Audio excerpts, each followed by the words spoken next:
muy agradecido por la universidad, por el Immune Institute, para poder estar aquí compartiendo con ustedes algo sobre los conceptos generales sobre gestión y respuesta a incidentes cibernéticos. Ahora, confírmame que vean mi presentación, sí, se ve la pantalla, levanten la manito, ok, La vemos cualquier cosa. correctamente, Carlos. Estamos aquí todos esperando y pendientes de ti. Excelente, muchas gracias. Bueno, ¿quién es Carlos Leonardo? Primero, ese es mi fotico de perfil profesional, ¿verdad? Esta es la mía en realidad. Todo abatido del trabajo diario y de luchar contra los ciberdelincuentes cada día. Y contando un poco sobre mi experiencia, actualmente soy de República Dominicana, trabajo en República Dominicana, actualmente dirijo el equipo nacional de respuesta a incidentes cibernéticos del Centro Nacional de Ciberseguridad de mi país. Vengo ya con una trayectoria interesante de unos 15 años de trabajar en investigación de ciberdelito, cibercrimen, como perito forense digital e investigador del cibercrimen de la Policía Nacional. Yo soy policía también, capitán de la policía. He trabajado toda mi carrera policial ha sido en la unidad de investigación de cibercrimen de la Policía Nacional de la República Dominicana. Actualmente y desde hace unos meses hasta durante los próximos 2 años tengo el honor de pertenecer al consejo directivo de FIRST, que es el Foro Internacional de Respuesta a Incidentes Cibernéticos, eh, un grupo de trabajo, una organización sin fines de lucro referente para todos aquellos que nos dedicamos a la ciberseguridad, respuesta a incidentes y demás. Actualmente también estoy muy involucrado en los procesos de las Naciones Unidas, de derecho internacional en operaciones cibernéticas. Formo parte, punto de contacto por parte de la República Dominicana en el Foro Global para la Ciberexpertise, el GFCI. Adicional a esto también como punto de contacto técnico en el grupo de trabajo de composición abierta de las Naciones Unidas que busca establecer un documento eh, no vinculante sobre el comportamiento responsable de los estados en el ciberespacio. Así, también en el mismo marco de las Naciones Unidas he tenido la oportunidad, aún trabajo representando la Comisión de República Dominicana en el grupo de trabajo que tiene la responsabilidad de elaborar un posgrador para la Convención Internacional, Convención Global contra la Ciberdelincuencia, que recientemente, hace justo un mes, aprobamos en consenso en el marco de las Naciones Unidas. A través de estos años también he podido trabajar y colaborar con organizaciones internacionales de investigación del cibercrimen. Por ejemplo, soy instructor certificado de Interpol también para First Responders e investigación del ciberdelito. Por supuesto, docente del máster en ciberseguridad de Immune Institute, donde tengo bajo mi responsabilidad el módulo de gestión y respuesta a incidentes de ciberinteligencia, donde la verdad los grupos han sido bastante buenos hasta ahora, bastante diversos. La metodología que utilizamos en sentido general es manteniendo un balance entre ese mundo técnico y el mundo de la gestión, que es donde, en, en mi opinión particular, existe todavía una brecha en conectar ese mundo muy, muy técnico con ese mundo de gestión orientado a la gestión de riesgo y alineado a los objetivos misionales de las organizaciones.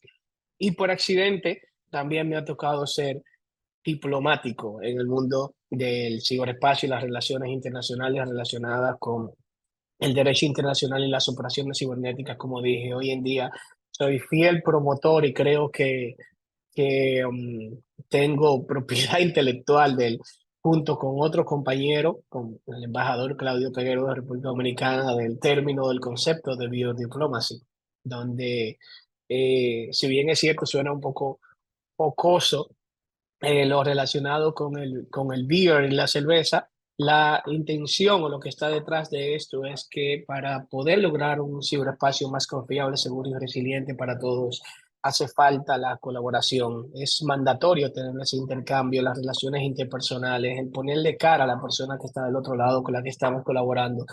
a sabiendas de que la respuesta a incidentes al final del día no depende de una sola persona, no es un man o one man standing, sino de un grupo de trabajo, no solamente local, sino en muchos de los casos transnacionales. Pero bueno, ya pasando un poco y sin hablar más de mí, hoy veremos algunos conceptos eh, fundamentales sobre la respuesta a incidente, pero antes de eso, primero tenemos que saber qué es un incidente, cómo se diferencia un evento de un incidente de seguridad.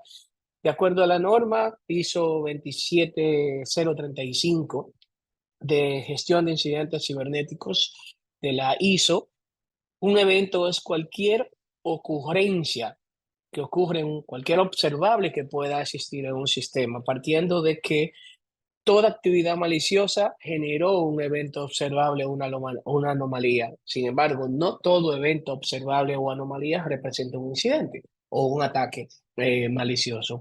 Puede ser probablemente eventos que no estén debidamente seteados en las reglas o que no se encuentren bien, debidamente definidos como violación de una política de seguridad.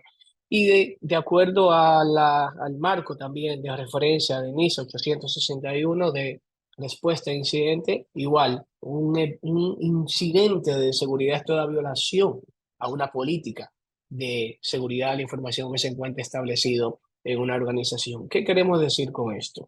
Que el hecho de que si alguien tiene una cuenta de correo que está siendo accesible desde otra parte del mundo distinta a la localidad donde usualmente se encuentra, eso sí, solo sí va a representar un incidente siempre y cuando exista una política de seguridad que incluya o que defina que cualquier acceso fuera de esa geolocalización representa una actividad maliciosa. Puede ser en organizaciones donde no tienen presencia internacional, donde una persona es el responsable o dueño de esa cuenta, viaje mucho por el mundo y lógicamente el que se logue tenga acceso de diferentes partes del mundo no representará un incidente. Sin embargo, si es una organización local que no tiene presencia internacional y que las personas, el usuario, el dueño de esa cuenta, no ha salido de su jurisdicción, se encuentra en esa localidad y tiene un acceso externo desde otra eh, geolocalización, por supuesto, representará un incidente. Entonces, ¿cómo se diferencia en qué se diferencia la respuesta a incidente y la gestión de incidente? Usualmente se confunden estos términos en la comunidad de ciberseguridad. La principal diferencia que existe entre ambos, entre lo que es la respuesta y lo que es la gestión, es básicamente lo que hacemos, cómo vamos enfocando las acciones, cuál es nuestro marco de acción. En el caso de la respuesta de incidente, se remedia cualquier evento observable que tenga una ocurrencia significativa o adversa contra un sistema de información que afecte su confidencialidad, integridad y disponibilidad. Y esto va apoyado con expertos técnicos, smart matter experts, los expertos en la materia, especialistas en cada uno de los tópicos que van alineados para proteger o para reducir el riesgo en cualquiera de estos componentes de la triada de ciberseguridad, de seguridad de información, de confidencialidad, integridad y disponibilidad. Y si vamos a la parte de gestión de incidente, esa gestión se encarga o está alineada con la remediación del riesgo, la afectación, proteger la afectación de la generación de valor y reputación de una organización. Si fijan, conceptualmente estamos hablando de mucho más, no únicamente de acciones y actividades muy técnicas, sino también todo lo relacionado a proteger la organización como generador de valor y como imagen reputacional. Y se apoya a la vez, además de todos esos recursos técnicos, también de todas las unidades de negocio de la organización. La respuesta a incidentes generalmente finaliza cuando ya se restauran los sistemas, cuando ya hay una expulsión del atacante, cuando ya toda la operación vuelve a funcionar otra vez, perdón, cuando se recupera un acceso, cuando se logra recuperar cierta información.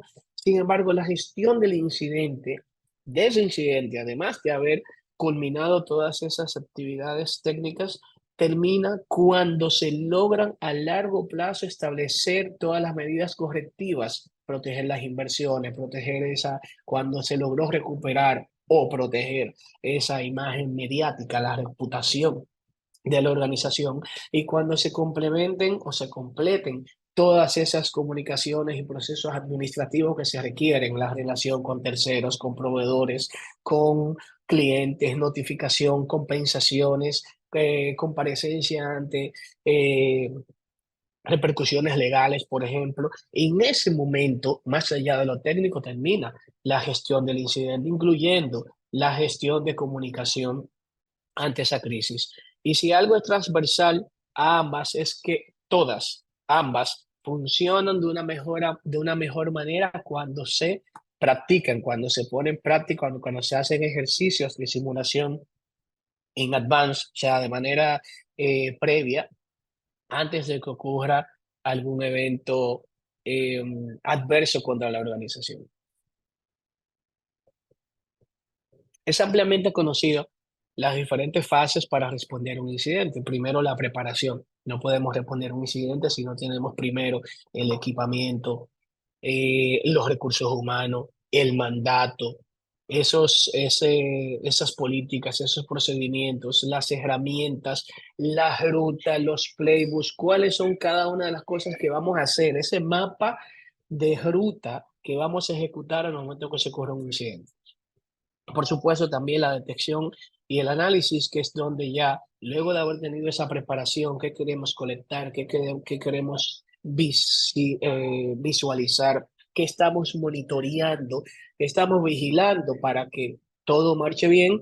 En esta fase de detección-análisis nos enfocamos en levantar o atender las alertas o cualquier evento que se genere luego de que la prevención falle en algún momento. Y por supuesto, el análisis, que es el que nos ayuda a identificar qué está pasando, a qué tipo de incidente nos estamos enfrentando, qué tipo de enfermedad. Es como cuando vamos a una sala de urgencias, tenemos diferentes tipos de especialistas, tenemos diferentes procesos para atender a los pacientes que vienen un poco más graves, que tiene uno, que tiene el otro, y ese proceso de evaluación y de análisis, eso es lo que nos dice cómo abordar adecuadamente esa situación que estamos enfrentando, que estamos manejando en este momento. Y la fase, las más críticas de todo el proceso, de la contención, erradicación y recuperación. Contención refiriéndose a evitar que se propague la amenaza, el incidente. Si hablamos de un incidente de ransomware, que secuestra toda la información de un servidor, de una computadora, de la empresa, ¿cómo evitamos de que eso no pase a los demás dispositivos que hay en la red? ¿Cómo evitamos que eso no pase a otra organización que tiene algún tipo de conexión con nosotros? ¿Cómo evitamos que eso no pase a alguno de nuestros proveedores? O de que alguno de nuestros proveedores que ha sido afectado no pase hacia nosotros, que tiene algún tipo de conexión, ya sea física o lógica, con nuestra organización. La erradicación, que no es más que la expulsión de toda esa actividad maliciosa, ese actor malicioso. Muchas veces tendemos a contener, pero no necesariamente identificar cuál fue la causa de la amenaza, y a erradicar desde raíz esa amenaza que se encuentra dentro de nuestra red, nuestra infraestructura tecnológica. Y la recuperación, por supuesto, que apunta hacia volver todo el estado original de operación normal. Mucho más importante, las acciones post-incidente, que se encargan o se incluyen todas las lecciones aprendidas, qué falló, qué pudo haber evitado que este incidente ocurriera, qué tiempo nos tomaría, cuántos recursos nos costará aplicar esos controles, cómo evitamos que otras organizaciones que están conectadas a nosotros puedan ser víctimas de incidentes similares, cómo podemos fortalecer las capacidades de defensa de la organización. Y por supuesto, atender, como dije en el slide anterior, a esas repercusiones probablemente legales o acciones legales por algún incumplimiento regulatorio en función del sector en que opera nuestra organización. Si somos el sector financiero, probablemente nos enfrentemos a multas que se encuentran en los marcos regulatorios de nuestro país. Si somos una organización que se dedica al sector salud y que opera con o procesa, tiene, captura o almacena datos de registros médicos, probablemente también nos enfrentemos a algún tipo de sanción por el incumplimiento, por violación a ese reglamento que nos decía que teníamos que tener las medidas adecuadas, los procesos, controles adecuados para proteger esa información. Pero también se necesita tener establecido los diferentes roles claves adicionales a todos estos componentes que vimos en las diferentes fases anteriores. Expertos, como dije, en cada una de los aspectos que se van a estar operando en nuestra organización, comprender el contexto de la organización, los aspectos misionales, los objetivos del negocio, sobre todo. Un equipo de respuesta a incidentes, un equipo de monitoreo, de centro de operaciones de seguridad, no puede hacer su trabajo si no conoce el contexto de la organización, si no conoce cuáles son los objetivos estratégicos de la organización. Toda operación, más allá de lo técnico, más allá de lo que nos apasiona, más allá de de las especulaciones o de lo emocionante que pueda ser ir tras los ciberatacantes, debe de centrarse alineado en los objetivos de la organización. Primero, para hacer más eficiente su trabajo. Segundo, para hacer mejor uso de los recursos, tantos económicos, financieros, como recursos humanos. Contar lógicamente con los diferentes enlaces con tanto proveedores de servicio o fuerza del orden en el caso de que se requiera una investigación ante ese incidente. No todos los incidentes constituyen un delito cibernético, sin embargo, todos los delitos cibernéticos probablemente sí han constituido algún tipo de incidente. Y es por eso que en algunas legislaciones, incluyendo, como es el caso de la República Dominicana, el mandato establece que todo incidente que constituya un delito debe de ser investigado por las unidades de fuerza del orden junto con el Ministerio Público y la Justicia. O sea que es importante que cada uno tenga esos enlaces también con los diferentes órganos de fuerza del orden, así como también tener la capacidad y los roles necesarios para poder difundir, compartir información a todas las partes interesadas. Y cuando hablamos de partes interesadas, hablamos de clientes, hablamos de las, de, hablamos de pares, de socios estratégicos, hablamos de el alto consejo directivo, las personas que tienen algún tipo de interés en la organización. Y por supuesto, como dije, socios claves como reguladores, servicios de terceros y demás. Al día de hoy, el enfoque ha cambiado significativamente en cómo atendemos los incidentes. Anteriormente, hoy vemos cómo los ataques van en alza y vemos todos los reportes por ahí, informes internacionales, nacionales, de vendos, de marcas que dicen los ataques han aumentado en 200% desde los últimos 12 meses. ¿Qué quiere decir esto? ¿Realmente estamos presenciando un aumento significativo o mayor automatización en la ejecución de esos ataques? ¿O es que hemos alcanzado cierto nivel de madurez que estamos teniendo mayor visibilidad? Yo me inclino por esa segunda, porque lo he podido vivir. Antes, y probablemente las organizaciones nunca, de acuerdo a su nivel de madurez, llegan a alcanzar o a tener visibilidad de toda la actividad maliciosa, potencialmente maliciosa que se genera en su infraestructura tecnológica. Y solamente cada vez que van agregando capas alineadas a una mentalidad de defensa moderna, entonces van teniendo mayor visibilidad de esa actividad maliciosa. No es nueva, siempre estuvo ahí. Ahora la sí estamos viendo. Y es por esto que hoy en día los equipos de respuesta a incidentes han cambiado y hemos dejado de ser bomberos. Bomberos porque antes los bomberos están sentados esperando que suene una alarma o que alguien los llame con una emergencia porque hay un fuego y van a apagarlos. Hoy en día ya la ciberseguridad, los equipos de respuesta a incidentes ya no operan de una manera reactiva, operan de una manera proactiva y preventiva, monitoreando y respondiendo a incidentes de manera continua. Esta defensa, mentalidad de defensa moderna, implica que debemos de asegurarnos de que todos en la organización estén de acuerdo a lo que constituye una mentalidad de defensa moderna y qué es lo que se necesita para defender y responder al mismo tiempo contra los ciberataques que se ocupan o que se generan en la organización. Y aquí hay algunos componentes que debemos de tener claro, que son mandatorios para poder establecer esa defensa cibernética moderna. Primero, la presunción de compromiso. ¿Qué quiere decir esto? Entender que siempre, desde ya, desde el momento que comenzamos a operar, nuestra infraestructura, nuestra red está comprometida. Siempre. La mentalidad de probablemente estamos bien es sumamente peligrosa. Siempre el mejor approach, ese acercamiento es el más adecuado, es entender que desde el momento que entramos a una organización, establecer un programa de ciberseguridad, ya hay un compromiso previo, ya un atacante está dentro. Y desde ese día uno empezamos con las operaciones para poder identificarlo.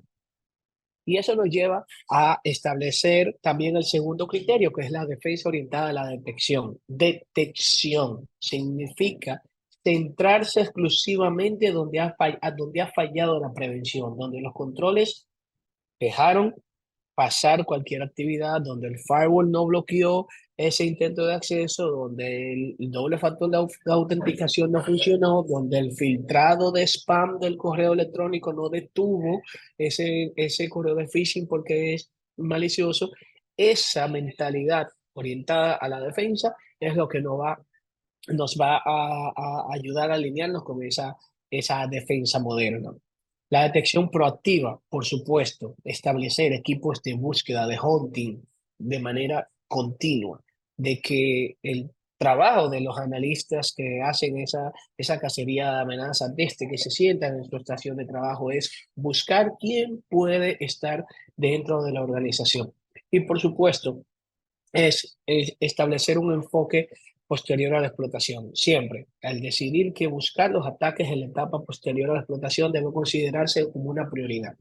Los atacantes siempre dejan algo dentro de la organización, persistencia, que puede desencadenar en un segundo ataque en un muy poco tiempo. En mi experiencia, en los últimos incidentes que me ha tocado junto a mi equipo atender, en el 100% de estos que han hecho un proceso de recuperación de la operación, de la infraestructura, sin haber identificado correctamente esa persistencia luego de la explotación que realiza el atacante, termina en un ataque nuevo dentro de las próximas 48 horas, 24, 48 horas.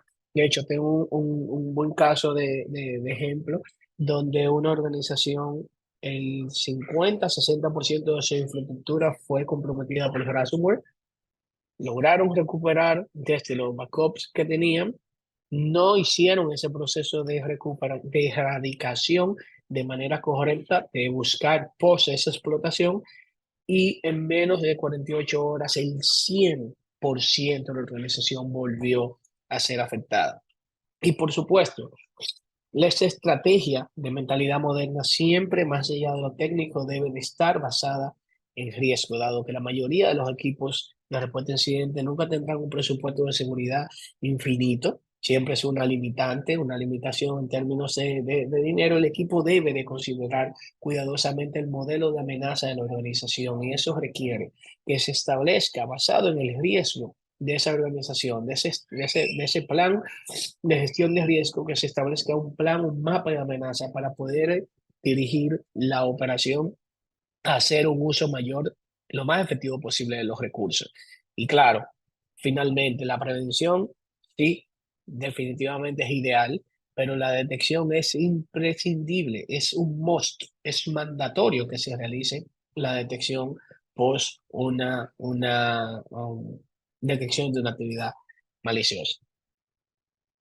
Ya desde hace un tiempo ya conocemos el modelo de la cadena de ataque de Lockheed Martin, el Cyber Kill Chain, y el ciclo de ataque de Mandiant.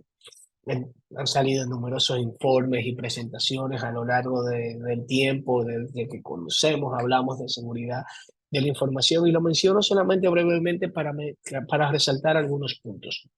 El primero es que hay que volar que hay un malentendido común. Generalmente y a menudo escucho eh, personas y profesionales que dicen la cadena de ataque del Cyber Kitchen está desactualizado, no es tan buena como los nuevos modelos como el de Mitre Attack, que es otro modelo que entra en mayor profundidad en cuáles son esas técnicas, tácticas y procedimientos de los atacantes. Y en mi opinión, no creo que ninguna de estas afirmaciones sean las correctas. Debemos de recordar que son solo modelos y que estos están destinados a cumplir con un propósito específico. No es que no sea útil, es que el objetivo es diferente al de modelos como el MitraTac que entra mayor a profundidad. Así como cualquier modelo, el Cyberkill Gem es una abstracción simplificada de que deja muy al lado los detalles, no entra a ese nivel de detalle como el de MitraTac, como mencioné. Como dice por ahí una frase, un refrán, todos los modelos son incorrectos, solo algunos son útiles. Y esto también aplica aquí. El Cyber Kill Chain y el ciclo de ataque de Mandiant son útiles para usar como modelos de tipo mapa mental, para visualizar el progreso y los pasos necesarios para poder abordar a un ataque. No están pensados para demostrar todas las opciones y los detalles que realizaron los atacantes y mucho menos para proyectar ataques imaginables o que puedan aplicarse a cualquiera de estos que ocurren en el día a día. Cuando se utilizan para el propósito correcto y previsto, no más allá de lo que las acciones o la intención que acabo de mencionar, estos modelos siguen aportando muchísimo valor a la hora de conceptualizar un ataque. Y también tenemos que recordar que ese modelo se establece específicamente para modalidades, y lo resalto acá, para modalidades de ataques de APT, de ataques de persistencia avanzada. ¿Qué quiere decir esto?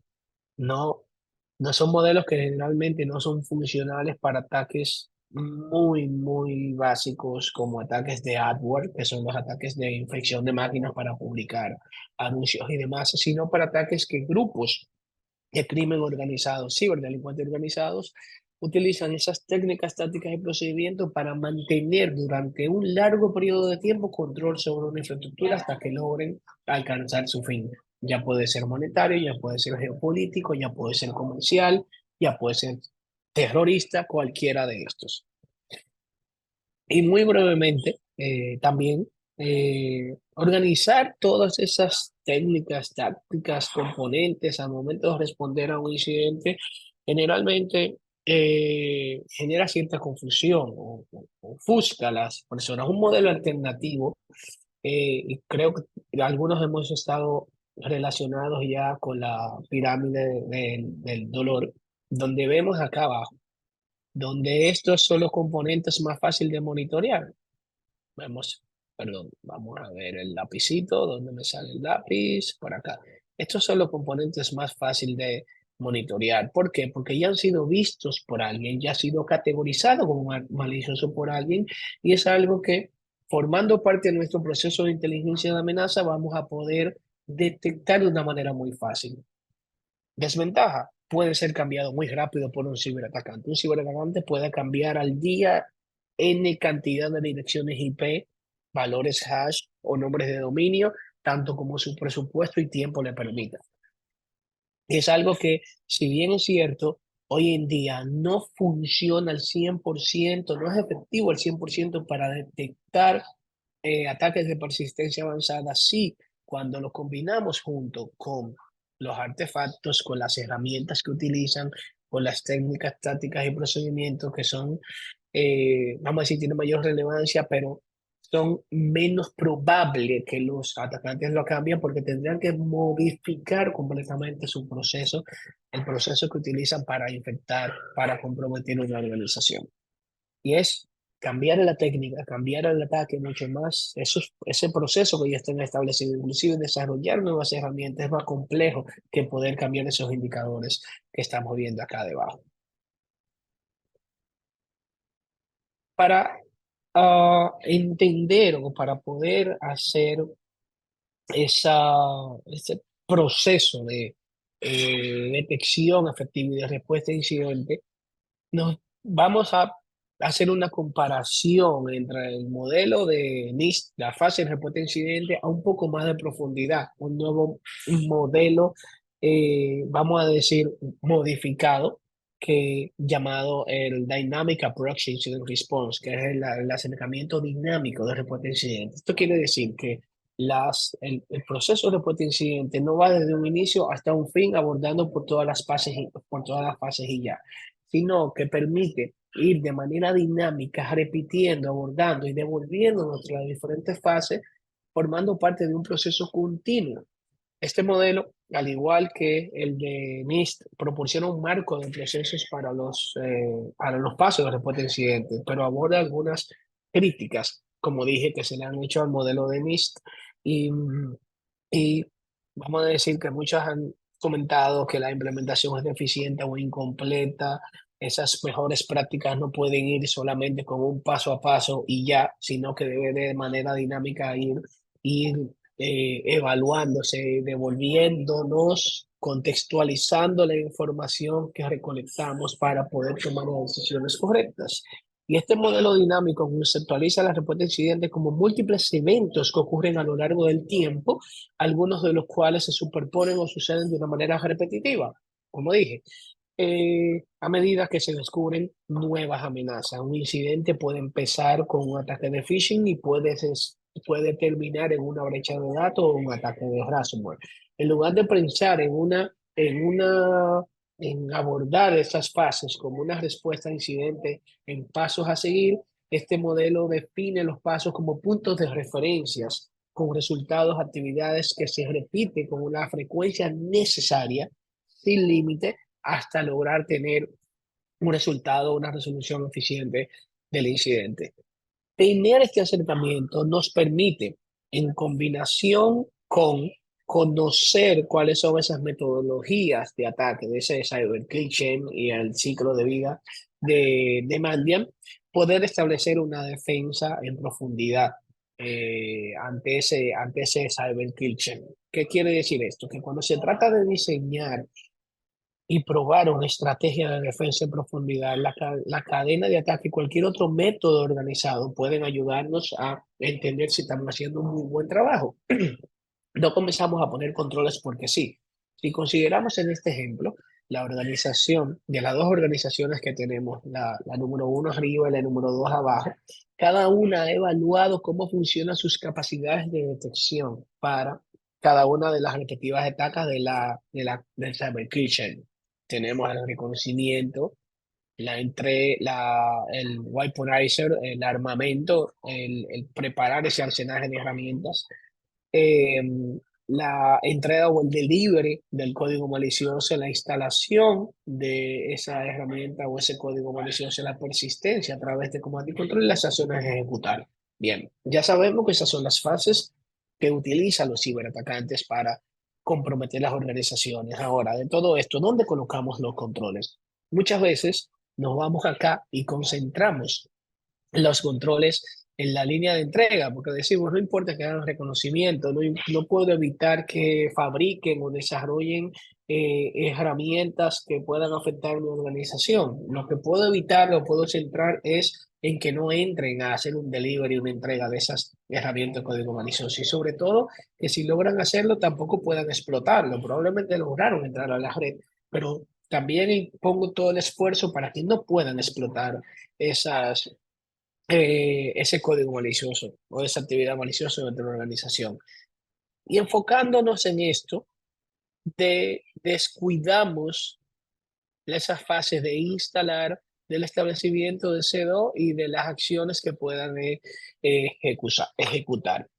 Si vemos la organización número 2, tiene una postura de defensa en profundidad mucho mejor. Si un atacante se logra colar más allá de la etapa de reconocimiento, como vemos acá, igual tendrá que subir y pasar la misma barrera para lograr a la fase de armamentaje y a la fase de entrega de la información.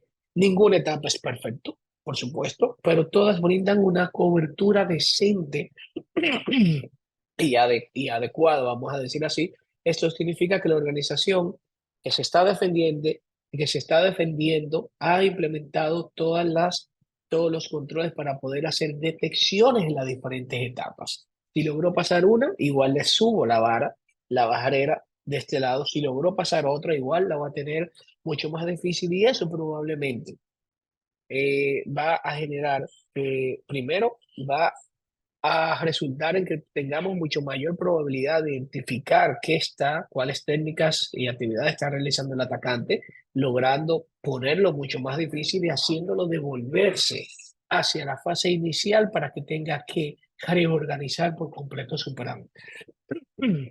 Por completo su plan.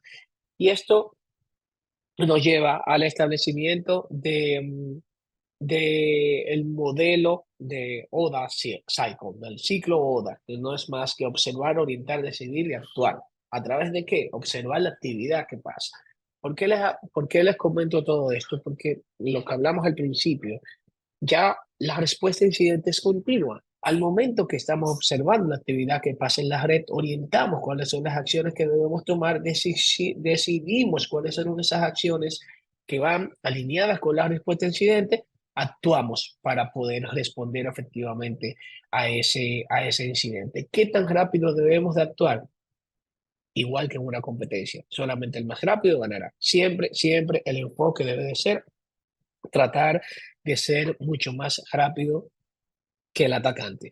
Si no logramos hacer esto, podemos caer en este bucle donde si mi equipo de respuesta a incidentes es un equipo capacitado y está listo y aplica adecuadamente el ciclo ODA, podrá siempre llevar la ventaja, la delantera, en la observación, la orientación, las decisiones y las acciones que tome el equipo. Mientras que el atacante se mantiene en un bucle teniendo que cambiar las técnicas porque nuestras actuaciones van evitando que puedan tener un resultado positivo de su lado. Sin embargo, cuando contamos con un equipo lento que no tiene ni las herramientas ni las capacidades probablemente para llevar a cabo con la velocidad necesaria ese proceso de observación, pasamos a estar alrededor, a mantenerlos en el bucle, siempre el atacante llevando la ventaja dentro de nuestra organización. Y esto, si lo vemos, hacemos una comparación del tipo de competencia eh, que llevamos acá, no es un juego justo. Yo siempre digo que los atacantes, tengo un compañero que también así lo ha expresado en varios foros, los atacantes eh, tienen todo el chance de equivocarse del mundo, de fallar. Nosotros no podemos fallar ni una sola vez. Si vemos los informes que dicen 3.500 millones de intentos de ataque, los atacantes tienen 3.500 probabilidades o chances o posibilidades de equivocarse. Si uno solo de esos 3.500 millones de intentos de ataque afecta a nuestra organización, probablemente tenga un impacto significativo. Y eso nos lleva a jugar el juego infinito. Si vemos cuáles son los dos tipos de juegos, como lo dice Simon Nicket en su libro de los juegos infinitos, él describe los dos tipos de juegos, un juego finito y el juego infinito. Primero, el que no se parece para nada al nuestro, que es el finito, donde hay reglas definidas. Ciberespacio no hay reglas, en la lucha contra la ciberdelincuencia no hay reglas, nosotros tenemos reglas, ellos no la tienen. Hay un comienzo y un final, y hay jugadores conocidos, todos sabemos con quién estamos compitiendo, cuáles son sus capacidades, y ya sabemos cómo prepararnos para competir contra ese otro corredor que está corriendo junto a nosotros. Y que al final quedará muy claro quién gana. Y esto se aplica a los deportes, los juegos de mesa, cualquier cosa, cualquier competencia. Sin embargo, si nos vamos al juego infinito, estos son los juegos que tienen jugadores que pueden ir y venir, cambiar con el tiempo, tanto conocidos como desconocidos. Las reglas ni están necesariamente claras y probablemente ni existen ni están acordadas. Ejemplo de estos es la política, la cibercriminalidad, los negocios, la educación, inclusive el matrimonio, y asimismo también el mundo cyber. En este tipo de actividades se tienen limitaciones mucho menos definidas, son mucho más complejas las actividades que se pueden ejecutar y las estrategias que se utilizan son muy diferentes a cuando ya tenemos un juego conocido. Mientras que esto al final nos quiere decir que uno de los principales objetivos que tenemos que lograr cumplir en el juego infinito de la ciberseguridad es mantenernos en el juego el mayor tiempo posible. No, mantener a nuestra organización viva el mayor tiempo posible. Y algunos de los principales outcomes o resultados, analogías, vamos a decir, análisis que expone Simon en su libro, es que primero jugar un juego finito contra un juego infinito con alguien que con una estrategia que probablemente a corto plazo va a terminar en un fracaso. Idealmente o inicialmente este libro lógicamente se aplica a los negocios y demás, pero como puse los ejemplos anteriores, también hay una similitud sumamente interesante con el mundo cyber, considerándolo como ese bucle que nunca termina, que los ciberatacantes siempre van a ir y van a venir. Definitivamente es un juego que necesita estrategias infinitas. Generalmente los gerentes, los que tienen a cargo el establecimiento de sus estrategias de ciberseguridad, las organizaciones no priorizan la sostenibilidad a largo plazo, sino que se van a muy quick wins y no necesariamente alineado a una estrategia a largo plazo. Y sí, los quick wins son buenos siempre y cuando formen parte de esa estrategia que se puede sostener en el tiempo. Generalmente, por supuesto, se ignoran los efectos de segundo orden, como los aspectos legales, que no necesariamente pues, tenemos que dejarlos de lado, pero sí, al momento de hacer la estrategia, es mandatorio que nos concentremos en cuáles son esos objetivos misionales del negocio. Y luego, en la parte de la gestión de riesgo, incluimos todo lo que en algún momento pudiera afectar esos objetivos misionales. Voy a pasar un poco rápido por acá, las fases de detección y análisis, ya luego de tener todo esto organizado con una estrategia de defensa moderna basada en la detección. Lógicamente volvemos y nos montamos en el modelo de Mitre, donde debemos de validar la actividad si corresponde a una amenaza real al momento que lo detectemos, y eso generalmente es lo que genera mayor rush o mayor cansancio o agotamiento en los equipos de respuesta, en cómo clasificar esta información. Que estoy viendo un análisis, estoy viendo una actividad maliciosa, sí, no lo es, el tiempo que me tomo en, en analizarla. Y todo esto se define o se realiza durante esa etapa de detección y análisis. Como resultado de todo esto, llegamos a un punto donde tenemos muchísima información y necesitamos tomar decisiones rápidas para poder responder efectivamente a un incidente. De acuerdo a la estrategia operacional que hayamos implementado en nuestro centro de operaciones de seguridad, pudiéramos tener una gran cantidad de falsos negativos, que son los más peligrosos. Eso quiere decir los eventos que sí son maliciosos, que no levantaron una alerta. Pudiéramos tener un montón de falsos positivos, que definitivamente son los que levantaron una alerta y no son maliciosos. Y eso genera un gran volumen de trabajo y agotamiento. El state of the art, el estado del arte que debemos de cómo enfocar esa operación de defensa moderna para poder hacer más eficiente la respuesta es lograr obtener la mayor cantidad de verdadero negativo y de verdadero positivo. Ahora, esto suena muy lindo en la teoría. En la práctica realmente nunca vamos a poder tener ni el 100% de verdaderos positivos, casos que sí, sí y solo sí son incidentes, y 0% de falsos negativos, o sea que todo lo que no es malicioso no lo vamos a ver. No, eso no existe.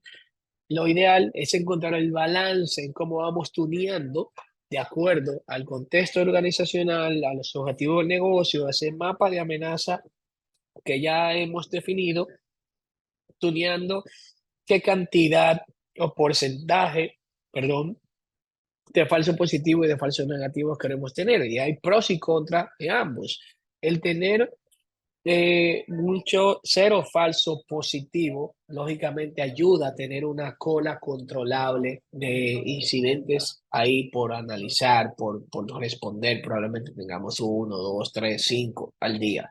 No miles, como hay muchas organizaciones que tienen que tener un montón de analistas o pocos analistas abrumados porque están generando, porque están analizando miles de alertas. Y eso es porque no hay un correcto tuneo de cuáles son esos falsos positivos y esos falsos negativos. Y eso ayuda también a tener los analistas más felices, que no hay fatiga por esa cantidad de alerta, por supuesto. Un factor en contra de esto es el alto potencial de falsos negativos, que pueden realmente también considerarse como eventos maliciosos que no levantaron una alerta, si recuerdan el slide anterior, y que realmente esos pudieran ser los que generan una afectación significativa en la organización. Y del lado de tener una gran cantidad de falsos negativos, lo bueno es que hay muy poco probable de que se pierdan los ataques. Vamos a tener visibilidad de todos, pero por supuesto, no estamos trabajando con robots, a menos que la inteligencia artificial venga a apoyar ahora también esa parte de operación del SOC, que aunque sí automatiza muchas cosas, todavía no veo muy cercano a que se puedan sustituir esos analistas que hacen ese proceso de triaje. Y tener este tuning muy eh, alineado hacia la parte de falsos, 0% de falsos negativos, generaría lógicamente un burnout, una fatiga para los analistas por parte de las alertas y por supuesto una muy alta rotación del personal. Ah, vamos ahora a la parte de tener la clasificación, categorizar esos incidentes. Ya vimos la preparación, vimos las capacidades para detección, de análisis, cómo podemos tunear correctamente para tener la menor cantidad o la mayor cantidad de certeza de lo que estamos analizando, eso es lo que queremos de tener. La organización debe de contar con un catálogo previo de incidentes, un lenguaje común que internacionalmente pueda ser intercambiado, pueda ser socializado y que todos entendamos que estamos hablando de lo mismo. Por ejemplo, hay varios modelos. Tenemos el de Luxemburgo, que es uno de los más utilizados. El que estamos viendo acá es el de ENISA, que se encarga de, o estableció esa taxonomía para toda la Unión Europea como vamos a decir, como un recurso para aquellos que desearon o que desean establecer esos equipos de respuesta a incidentes y que hoy en día se ha internacionalizado y es más mayormente utilizado en toda la Unión Europea. Y por supuesto, luego de tener categorizados cada uno de esos incidentes, que es lo que conocemos como taxonomía, debemos de colocar o clasificarlo de acuerdo a la prioridad, el nivel de criticidad y el impacto que ha generado y que pudiera generar la organización. Hay algunos otros modelos de categorías, por ejemplo, en el caso de NIST 861, también en la versión 2 establece otro tipo de categoría. Un incidente que tiene impacto funcional, o sea, operacional en los sistemas, que va desde ninguno a nivel alto. El impacto que ha tenido en la información, léase, que ha afectado la confidencialidad, integridad, disponibilidad de esta, ya sea a través de la brecha de datos, de propiedad intelectual, de información privada, íntimo, personal, cualquiera de estos, y el esfuerzo de la recuperación, también consideran el esfuerzo, qué tanto tiempo me toma levantar esa operación, qué necesito, tengo los recursos necesarios, necesito salir a comprarlos, necesito tener una alianza con un vendor, muchísimos, AWS, Microsoft, Fortinet, Cisco y demás, o puedo recuperar dentro de mi misma organización, o simplemente no puedo recuperar porque no tengo ningún tipo de información y he perdido toda la data. Muchas veces, volviendo a la parte de la clasificación, usada también muy ampliamente la determinación de ese nivel de peligrosidad en función de la amenaza, el vector de ataque y las características que tiene. ¿Qué capacidad tiene ese incidente o ese actor de amenaza de ejecutar? Puede exfiltrar información, puede cifrar datos, puede comprometer sistemas, puede sacar de disponibilidad algún tipo de sistema de información en la infraestructura. Y en función de esto, de la amenaza, del vector que utilice, el camino que utilice, cuál medio utilice para comprometer y las características del incidente, podemos también establecer ese nivel de peligrosidad. Así como también el impacto, qué tan grave ha sido la situación adversa que ha podido generar ese incidente en la organización, alto, mediano, bajo, sacó completamente la operación del hospital, el banco no puede, los usuarios de un banco pueden o no pueden sacar dinero del cajero automático, cosas como esas, en función del impacto que haya tenido, que ha afectado, inclusive, y muchos modelos hoy en día han incluido también el impacto mediático negativo en prensa internacional para clasificar adecuadamente el incidente. Puede ser un incidente que haya sido la afectación de un portal web. Probablemente el portal web no era transaccional, no tenía información de cliente, simplemente los ciberatacantes lo tiraron abajo, pero fue de una organización, imagínense que sea la presidencia de la República de un país y que esto ya se convierta como a noticia internacional.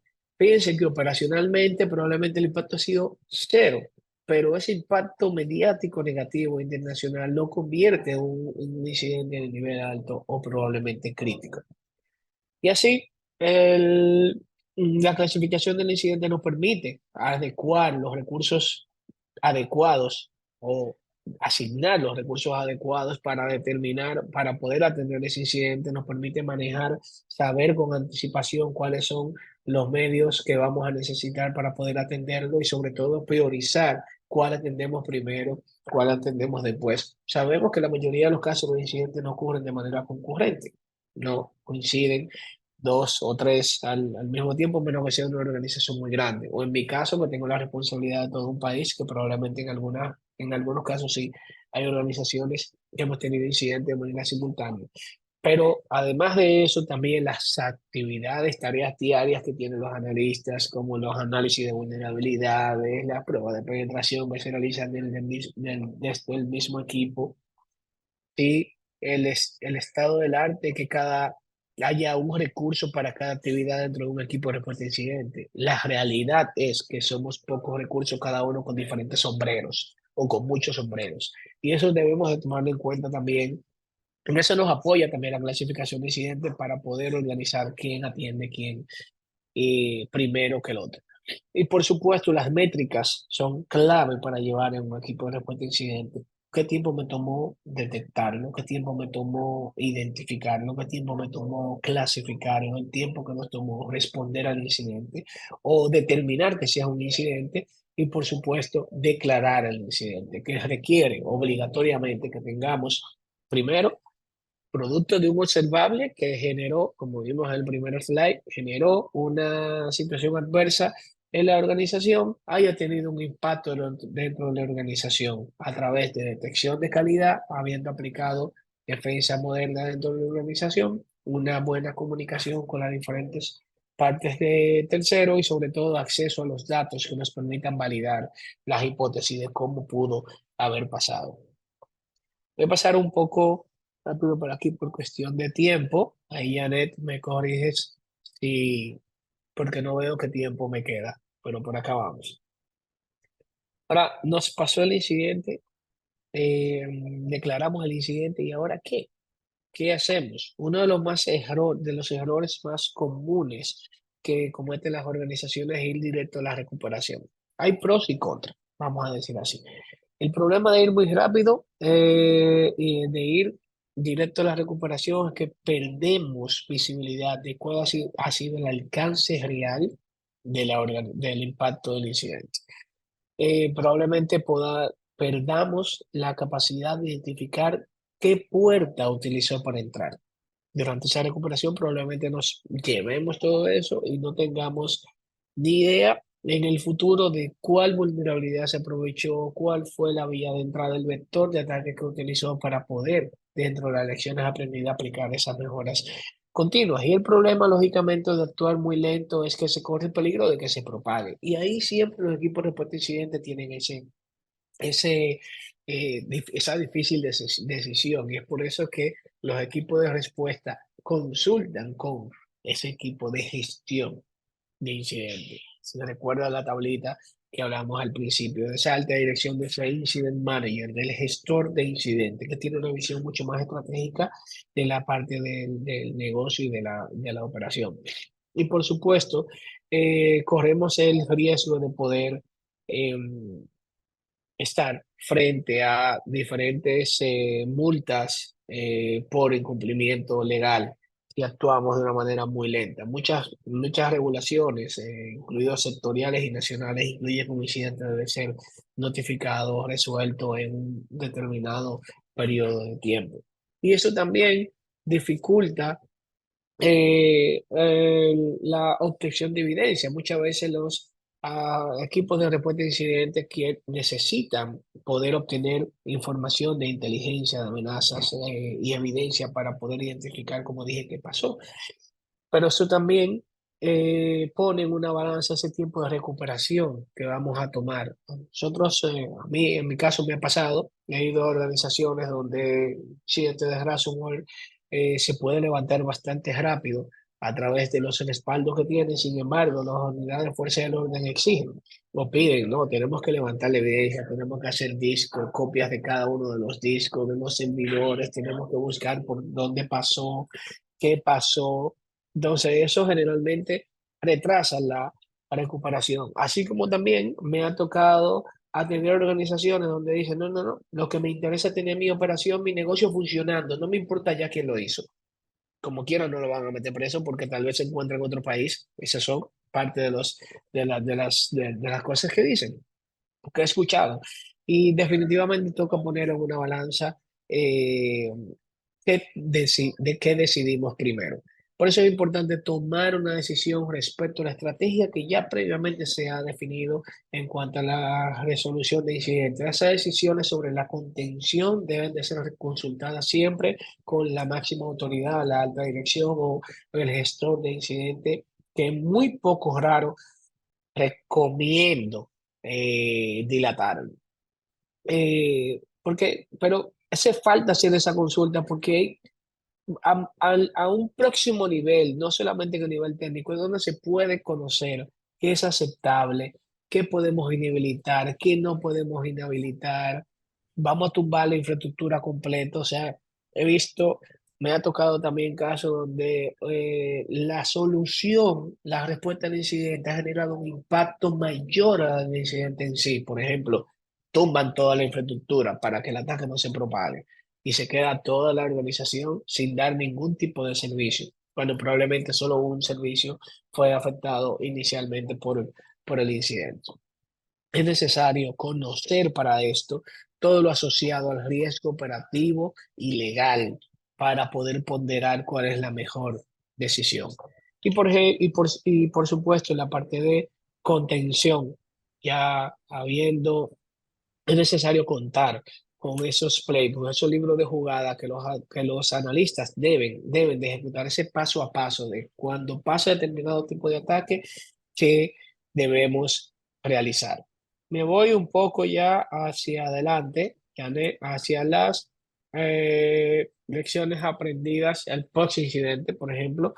Eh, Importante sostener esas reuniones para identificar cuáles fueron esas lecciones aprendidas, no solamente con el equipo técnico, sino con la alta dirección que falló, como mencioné, qué presupuesto necesitamos, inversiones, qué controles necesitan ser aplicados nuevamente para poder evitar que pueda suceder nuevamente el incidente. Y por supuesto, el incidente no termina cuando se termina, solamente cuando se comunica de manera efectiva. Es importante también y a mí me gusta mucho abundar mucho más en este sentido durante las clases del máster, porque hoy en día algunos de las falencias que tienen las organizaciones en manejar adecuadamente las crisis, comunicar adecuadamente, contar con una estrategia de comunicación adecuada al momento de que sufran un incidente.